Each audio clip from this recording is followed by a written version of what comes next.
Membangun desa melalui dana desa yang ditingkatkan untuk menaikkan taraf hidup menjadi kelas menengah menjadi program prioritas pasangan Capres-Cawapres Anies Muhaimin.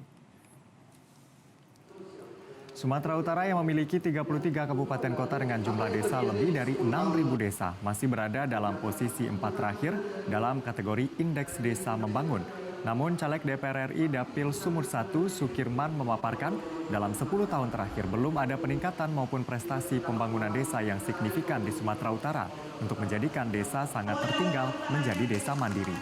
Menurut Sukirman masih banyak tekanan dari oknum tertentu yang memanfaatkan desa sebagai sumber korupsi menjadi salah satu permasalahan yang utama. Namun Sukirman yang juga mantan Bupati Serdang Bedagai ini menyambut gagasan pasangan Amin untuk meningkatkan dana desa menjadi 5 miliar, baik untuk memajukan desa dan mencegah urbanisasi. Saya melihat bahwa desa semestinya di Sumatera Utara harus dibebaskan dari satu tekanan, yang kedua intervensi, yang ketiga predator.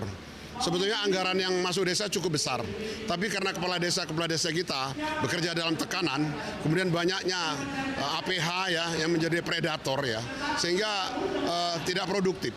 Mereka cenderung menjadi permisif. Nah, menurut saya ke depan Sumatera Utara ini harus dikembalikan. Desa-desa ini kemandirian dalam berpikir, kemandirian berencana, kemandirian dalam jelajahi cara baru mendapatkan informasi. Download Metro TV Extend sekarang.